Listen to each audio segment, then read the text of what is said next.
In honor of Super Bowl week, your host James Krasnerick, hosting you here with Real Steel Sports, will be doing a different top 10 list of his choosing that has to do with the Super Bowl. I will also be doing ones involving the Pro Football Hall of Fame, and I'll be doing a different one every single night. And here's how the lineup works and looks. Tonight, as obviously by the title of the show, I'm breaking down the top 10 Super Bowls. Not the performances, but the games themselves. The format I'll be doing is I will do one part will be numbers 10 through 8, then 7 through 5, then 4 through 2, and then number 1 will be its own separate broadcast. Tuesday, tomorrow, you will get the top 10 players that have not yet been inducted in the Pro Football Hall of Fame, their credentials, and the case for and against them. Wednesday, we'll be doing a list of the teams that never won the Super Bowl. The records, the numbers they put up, and why they ultimately fell short of their goal. Thursday, inspired by the fact that the San Francisco 49ers and Baltimore Ravens are known for their defense, I'll be breaking down the top 10 defenses in league history, so be sure to stay tuned for that one. And then Friday, 2 days before the Super Bowl, I will be giving you my Super Bowl performances, the top 10 ones in Super Bowl history. And then Saturday, you'll be getting several different segments devoted to my official Super Bowl 47 prediction. So let's start with Super Bowls now. The Super Bowl is arguably the biggest one-day sporting event in the history of sports. In fact, it is. Hundreds of millions of viewers watch it from around the globe every single year. We've had some stinkers. We've had some phenomenal games. So you're not going to hear about Joe Montana's 55-10 blowout at Denver in Super Bowl 24, or Washington's 42-10 blowout of Denver in Super Bowl 22, or the Bears' 46-10 blowout of the Patriots in Super Bowl 20. This is about the games that were close and were awesome. So without further ado, let's get this list kicked off. The number 10 Super Bowl game of all time. A few years ago, Super Bowl 44. The New Orleans Saints, 13-3, versus the Indianapolis Colts, 14-2. The Colts were heading into this game. They won the first 14 games of the season, and they won both their playoff games over the Ravens and the Jets in convincing fashion.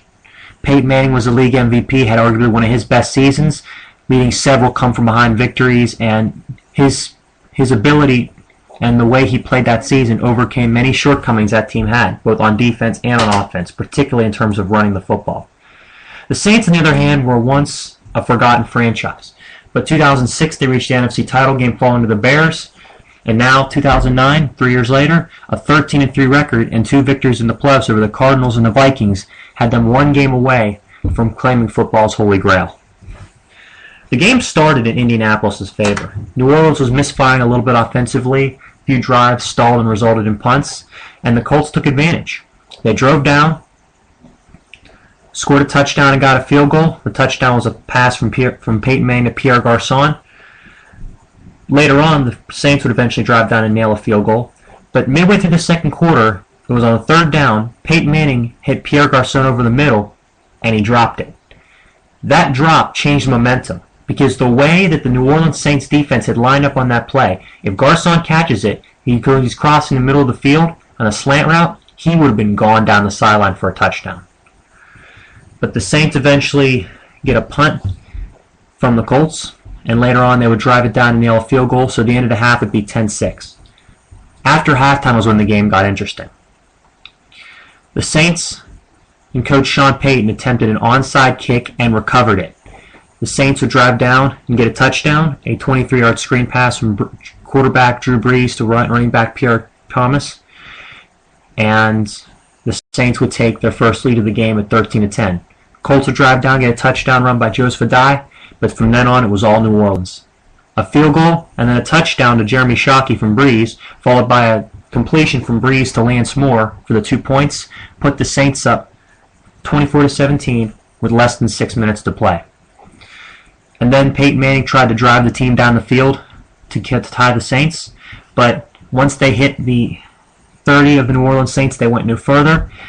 as cornerback for the Saints Tracy Porter, little-known second-year player, intercepted Peyton Manning by stepping right in front of receiver Reggie Wayne and taking the ball back for a touchdown 75 yards. That proved to be it, and the New Orleans Saints would win the Super Bowl 31-17. It was a really good game because it was close. The 31-17 scoreline is misleading because the game was very, very hotly contested between two of the best quarterbacks that year, between Brees and Manning.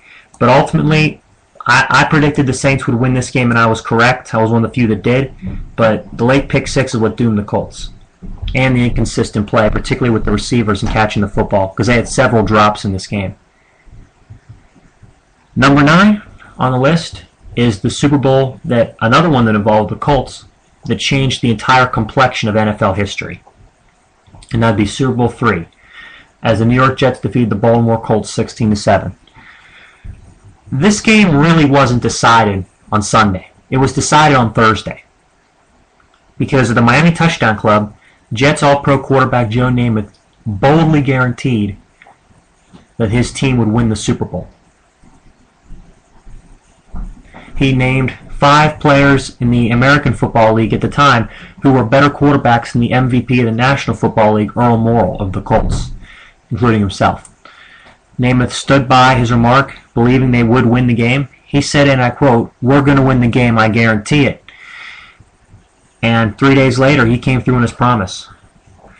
This game, in terms of pure game quality, wasn't so much up there with some of the other games you're going to see on this list.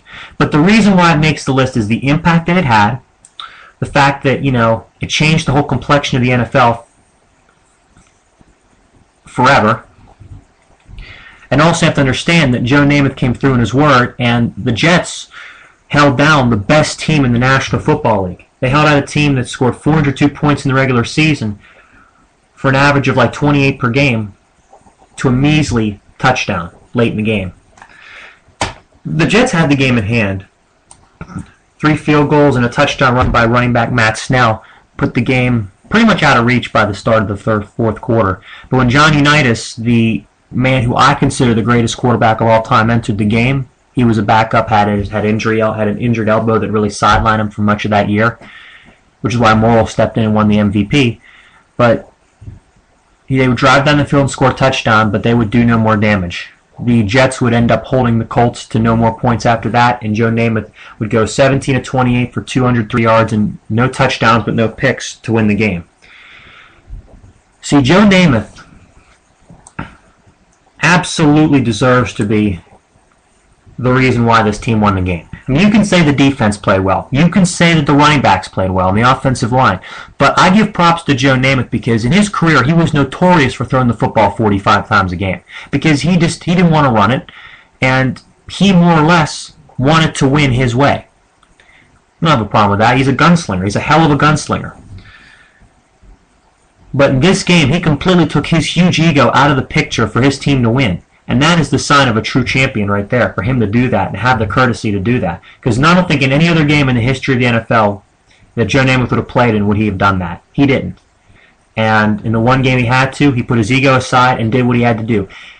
You hear the term manage the game? Well, a lot of times you hear that and you think, just didn't make mistakes. Joe Namath made several big pass plays in that game downfield to guys like, Sauer, George Sauer and all those guys, Emerson Boozer. However, the fact that he played smart was the reason why the Jets won the game. Moving on now, from one upset to another, Super Bowl 36 is our number 8 Super Bowl of all time, won by the New England Patriots over the St. Louis Rams 20-17. Aftermath of 9/11, the Patriots were in the Super Bowl, which, based on naming rights, kind of seems fixed, but regardless, the Patriots were a huge underdog against the Rams. They were 14-point underdogs. The Rams were the greatest show on turf, had arguably the best offense and best receiving corps maybe in the history of the league. They've scored 500 points in a season 3 straight years in a row at least, including 2 years where they put up at least 520. And those are numbers that you only see in Madden video games. The Patriots, on the other hand, started 0-2. They had a second-year, 6th-round quarterback starting named Tom Brady. Now, Tom Brady nowadays, you just think of him as automatic. You think him one of the best of all time. Let's not forget, that was his first season really starting. And he wasn't even supposed to. It was supposed to be Bledsoe. But an injury of Bledsoe early in the year put Brady in the lineup. And, since then he's not looked back. But anyways, this game was the start of the Patriots dynasty. The pick six by Ty Law early to start the game, and the Brady touchdown to David Patton put them up 14-0. And they pretty much had control of the game for the rest of the half and for the third quarter. But once they got to the fourth quarter, the game started to slip a little. The Rams would eventually tie the Patriots with 2 touchdowns. A touchdown run by Kurt Warner and a pass from Kurt Warner to Ricky Prohl would tie the game at 17 apiece. But that would be about it. The Patriots had about less than a minute and a half remaining and no timeouts, and they were in their own territory, and broadcaster covering the game, John Madden, Hall of Fame coach for the Oakland Raiders, said you just have to sit on the clock, sit on the ball, just run the clock out and play for overtime. Patriots drove right up the field, and thanks to the help of guys like Brady and Kevin Falk, Adam Vinatieri had a 48-yard field goal that he nailed dead center for the Patriots to escape with this victory. This game was a great game because it came out of the last minute, down the wire, very, very close game. A game you didn't really expect to be close. And those kind of games where they're close but you don't expect them to, those really are the better games because it's like, hey, this team came to play. Game on. That's kind of the atmosphere you get from that. Okay, that is the first 3 Super Bowls in my countdown of the top 10 Super Bowls of all time. Super Bowl 10, number 10 was Super Bowl 44, the Saints defeating the Colts. The 9th Super Bowl was Super Bowl 3, the Jets beating the Baltimore Colts. And then the one I just did, the 8th Super Bowl on my list, is Super Bowl 36, the Patriots beating the Rams. Coming up, got 7 more games left to break down, including a shootout in Houston, and a missed field goal that really has come back to haunt one of the most underrated teams in league history. All that and much, much more.